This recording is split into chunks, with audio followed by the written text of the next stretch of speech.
The following segments are pre-recorded and sponsored by Longworth Productions. Major funding for Triad Today comes from Blue Cross Blue Shield of North Carolina, making healthcare better for all. Understanding knee replacements on Triad Today.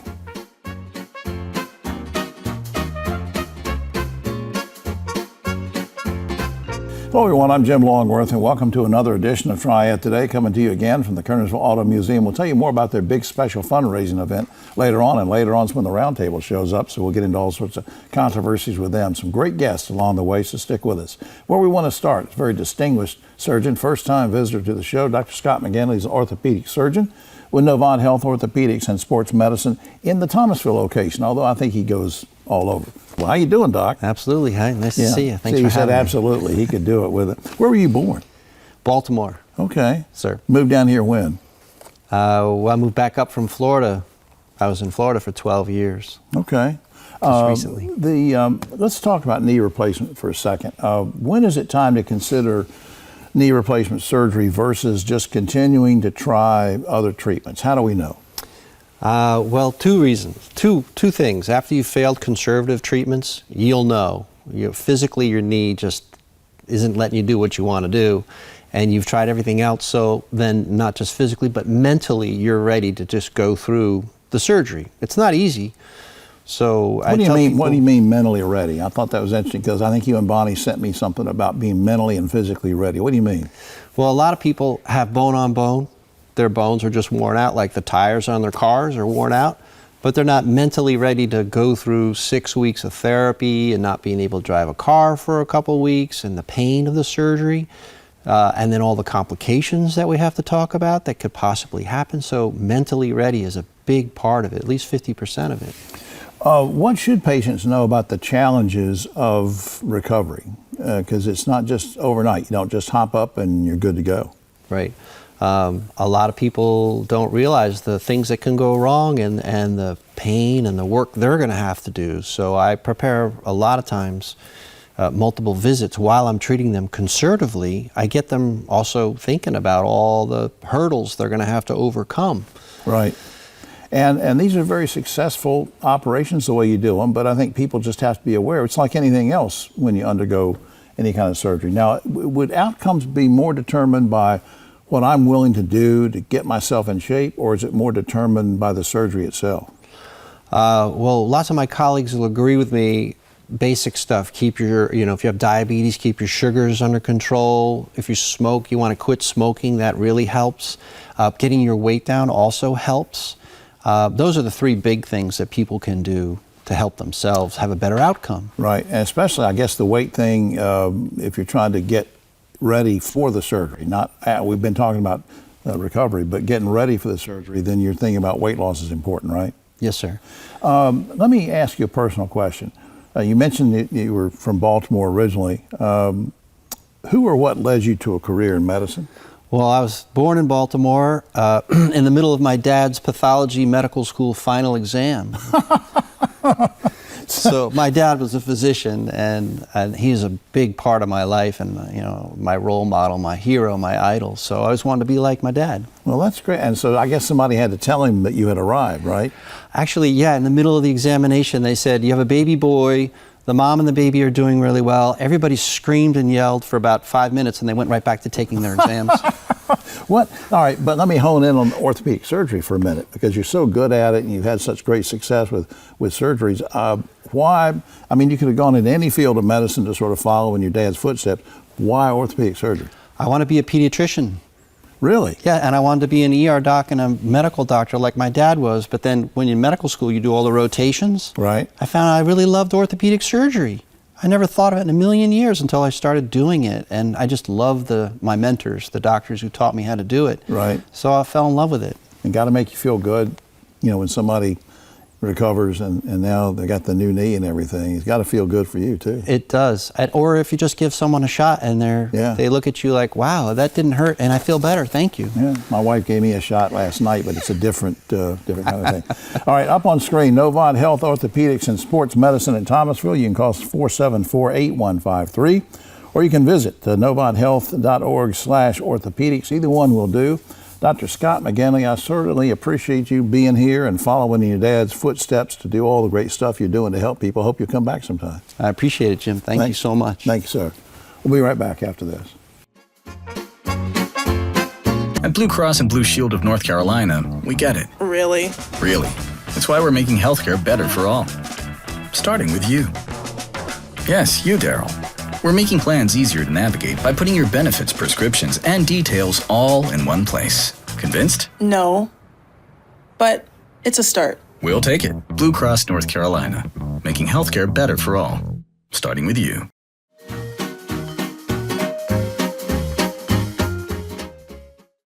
Back now on Triad Today. Always glad we can spend a few minutes with the good folks from Shift Ed that do so much to help students of all ages. And we're going to get into it more with a special guest who's been here many times before. We're glad she's here. Maya Walker is Director of Post-Secondary Initiatives for Shift Ed. Good to see you again. Good to see you as well. Thank you for having me. Let's remind folks, in case they didn't see you come on the show before, what the mission of Shift Ed is and who you serve.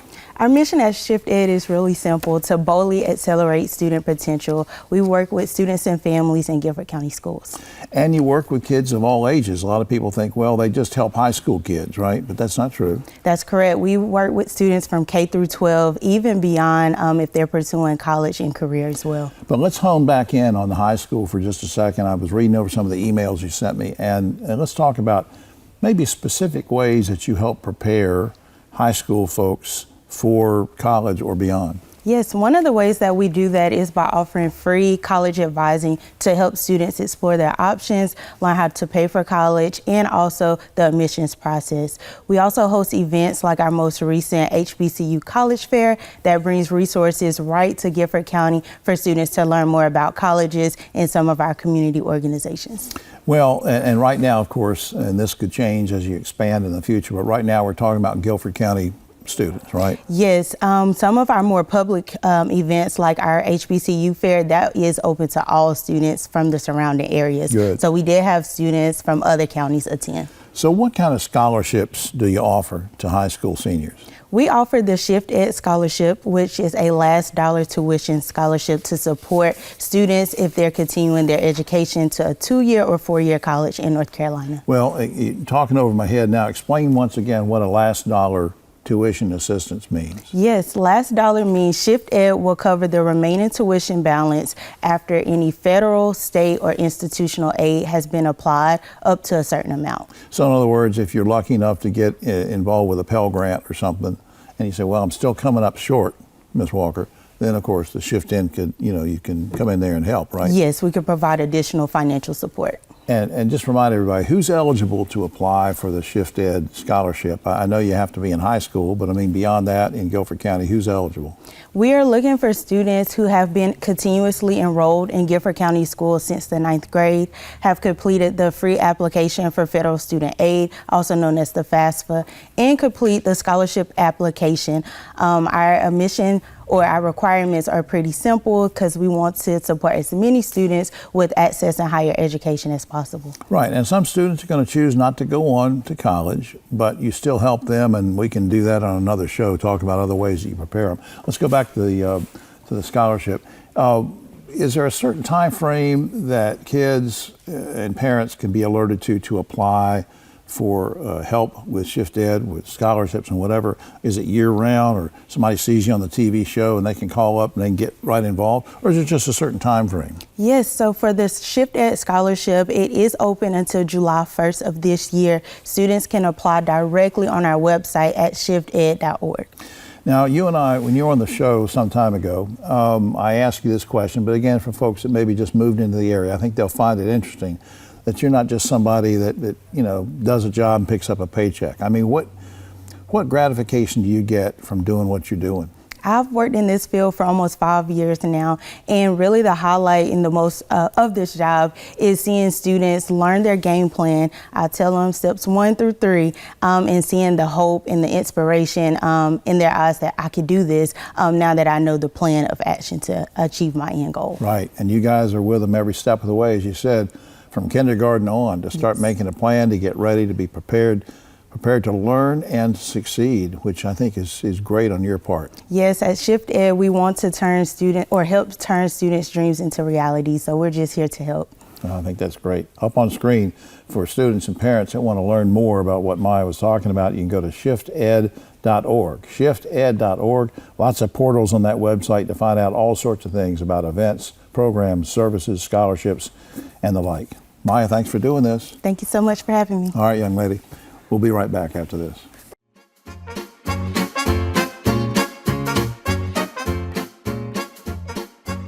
Hi, I'm Jim Longworth, reminding you that Try It Today also airs on GTN Spectrum Channel 13 and streams on WFMY Plus, free on Roku and Amazon Fire.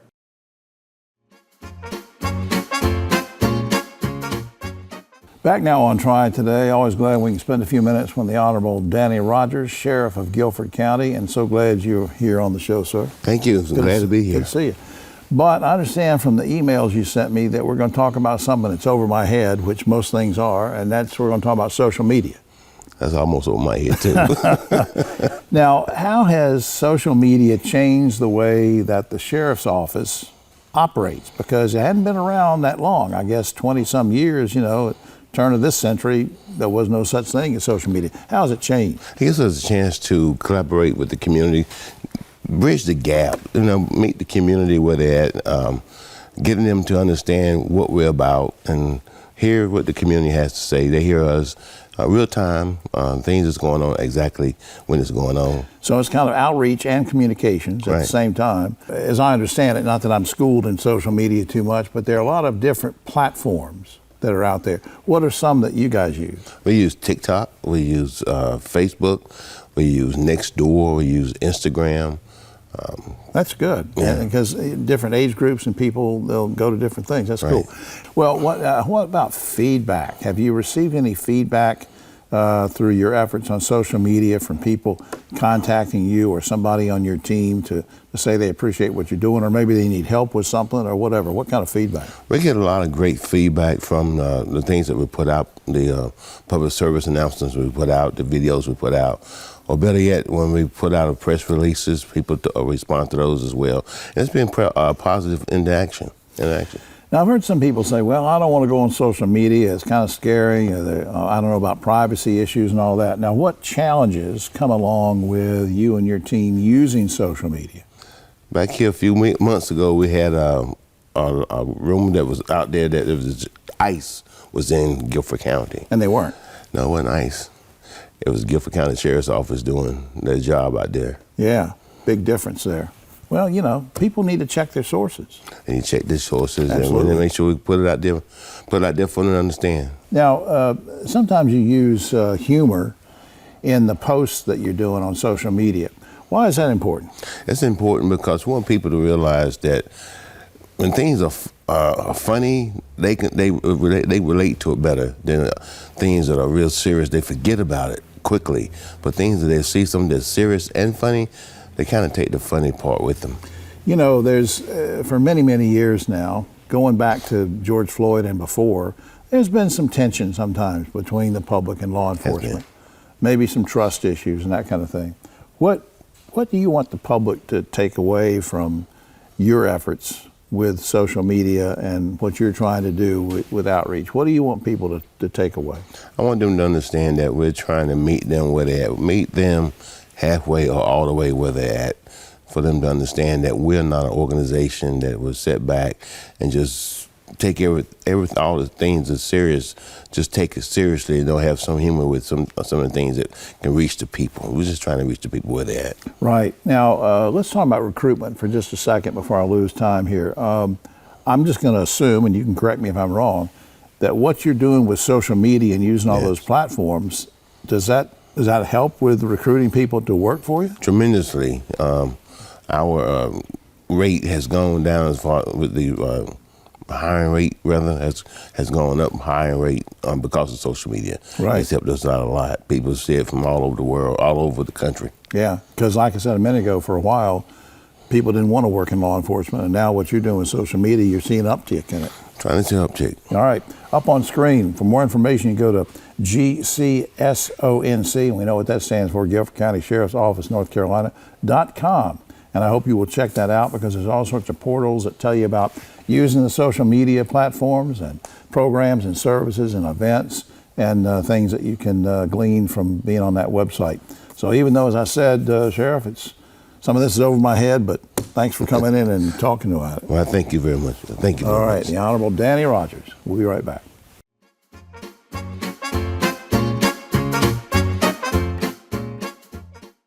I got free meals.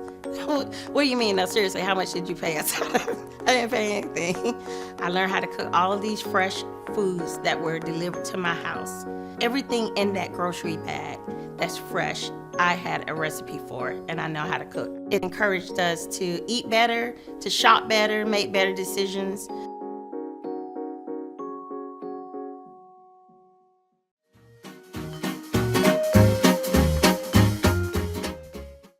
Back now on Try Today, and about a year or so ago, you might see these two familiar faces were on the show. Of course, we see Ashton all the time, but we're going to talk about something that happens once a year, and it is a great happening. On my far right, of course, our good friend, Ashton Fowler, Marketing Manager for Modern Auto, and her special guest, as it was before the case, Erin Richardson, Director of Development for ABC of NC. Good to see you again, ladies. Hello. Glad to be here. Ashton, let me start with you. I'm curious, how is Modern Auto involved with ABC of NC and why? Yeah, so we have a long history with ABC of NC. My brother actually was diagnosed with autism when he was young, and so he spent 4 years at ABC, and they were so incredible with the services that they were able to provide him. So we have a close connection there, and my dad helped us get involved and start the tournament to help support them. So we're in our 12th year now. And what a neat way to support it. Erin, let's remind people, what's the mission? What's your purpose for ABC of NC? Absolutely. We are a school and a clinic committed to high quality and evidence-based services for people with autism. Give me a specific example of ways that you serve and support children and their families. Absolutely. So we provide something called ABA therapy, which is applied behavior analysis, which is the most commonly prescribed treatment for individuals with autism. And on our campus, we also have speech therapy, occupational therapy, and a school.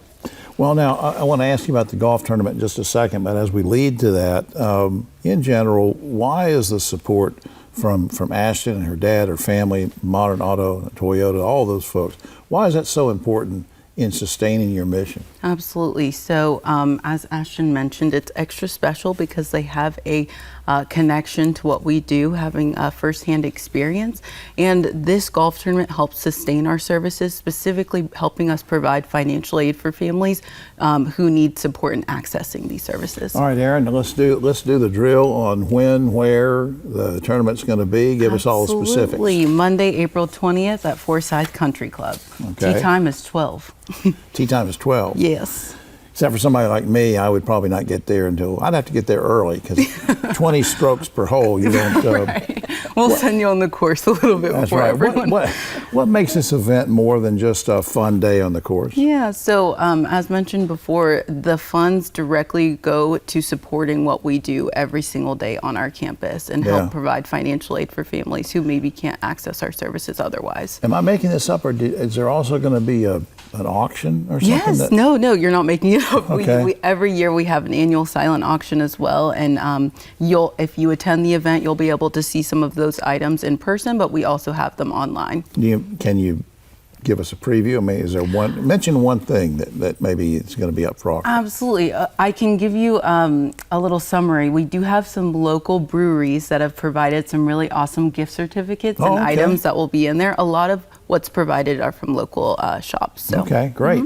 Now, do you have any, looking back on this, because, we were talking earlier about being the 12th year, any favorite moments or memories that you think about? Absolutely. I think something that I love the most about the day is that we really try to connect our mission to the fact that we're out having a fun day on the golf course. And so we have families of our clients come and support and volunteer. So the golfers get to interact with people who have firsthand experience with what we do. Yeah. Ashton, are you a good golfer? I used to be great. I can hang, but not as good as I once used to be. All right. That's right. Yeah. Now this means a lot to you personally too. I mean, you've been involved. Erin, I'm talking to you. Oh. It means a lot to you personally because you've been involved in this field for a long time, right? Yeah, almost 3 years. What does it mean to do what you're doing? I mean, now more than ever, it's crucial to have the support of our community. As funding fluctuates in many different ways, and having people who are really invested in what we do is so impactful, and having the support of Modern Toyota for this long, I mean, we really can't describe how grateful we are. Making a real difference. Up on screen, the Modern Toyota Golf Classic. I want you to check this out. It's April 20th, as Aaron was saying. That's on a Monday. And Forsyth Country Club, if you've never been there, it's a beautiful facility. I used to work in the snack bar. No way. Long time ago. We didn't have the money to join, but I could cook hamburgers. Forsyth Country Club, abcofnc.org is the website. Please check that out. Lots of portals to visit on that website to find out about services and programs and things and their mission. abcofnc.org, and you can always check out modernauto.com. Please do so, and please patronize Modern Auto. Ashton said not to do a commercial. I do it anyway. They do such fine work. Go buy your car there. How about that? You can't shoot me for that. All right. Well, thanks for doing this. Absolutely. Thanks for having us. We'll be right back after this.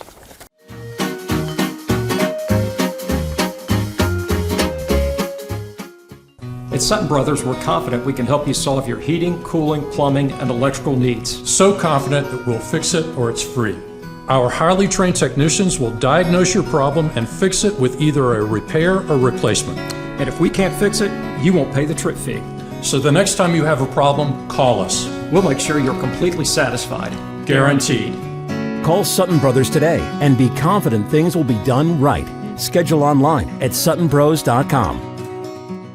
Major funding for Triad Today comes from Blue Cross Blue Shield of North Carolina, making health care better for all.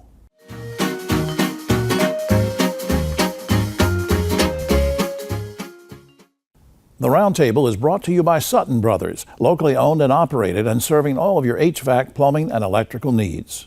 Back now on Triad Today, just about time for the Roundtable, but a quick shout out to the good folks here at the Kernersville Auto Museum. Still time and a few seats left to come to the April 25th fundraiser. They're going to commemorate the great 1908 auto race and some more vintage cars there, so please sign up for that. Speaking of vintage, 4 vintage guys right here. Ogie Overman with me right on my immediate right. Of course, you know Ogie, and Dr. Don Martin filling in for Keith Granberry, chairman of the Forsyth County Commissioners, and Dr. Bob Shackelford is with us as well. All right, guys, as our war with Iran drags on, some folks in Congress are calling for the draft to be reinstated. That would mean all able-bodied kids could be drafted into the military once they reach age 18. Guys, would you like to see us reinstate the draft, Ogie? That won't ever happen. I mean, even Trump's not that stupid. You know, a lot of his support was from young white guys, or young guys, period, and that'll lose all of them, guaranteed. All right, Don. Well, I hope not. It seems like a lot of warfare now is pushing buttons and doing other kind of things. Of course, you've got to train somebody to do that. But right, understand, Bob. Well, I'll send my son Will Shackelford when Trump sends his son Barron Trump. There you go. There you go. Interesting. All right. In the state Senate race, which just concluded a few weeks ago, Phil Berger spent $10 million in a losing effort, then lodged protests, called for a recount, that kind of thing. Now, anyone losing by 1% or less of the vote can ask taxpayers to cover the cost of a recount. I get it.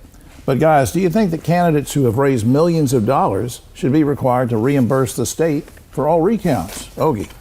Well, I in no way defending Berger, but I think, you know, in a functioning democracy and free and fair elections, it's the duty of the state to have to pay for recounts within 1%. Dr. Martin. I agree with Ogie. That doesn't happen often, but I do it. Well, all right. All right, Bob. Well, I kind of agree, but I'm thinking about the old dirt tracks in NASCAR. If you protest the winner, if he's legal, you pay. If he's illegal, he pays. The fans never get asked to pay. All right, there you go. Interesting, Bob. Former Democratic Governor Roy Cooper still has a comfortable lead over Republican Michael Whatley in their contest to replace Tom Tillis in the United States Senate. Polls have Cooper leading by an average of 6 points. I've seen it as low as 5, as high as 18. But lots of folks are still angry with Cooper for having caused thousands of business closures during the pandemic. Guys, does Whatley, who is backed by Trump, have a chance of winning in November, Ogie? Well, I don't think so. I think during the pandemic, just about every state except that Goomer in Florida shut it down. You can't hold that against him. All right, Don. Well, I think it's fair to say that anyone can win a race. an election. And I would say our recent Senator Berger and Sam Page never thought that would happen, and it did. All right, Bob. I think Cooper's generally regarded as having done a great job as governor against a veto-proof legislature against him, and even considered to have handled COVID pretty well. And the name recognition, I think Cooper wins. Okay. Currently, it is illegal in 33 states to even touch your cell phone while driving. Can't even touch it. Here in North Carolina, you can talk on your phone while driving. They're thinking about changing that, but you can't text or email.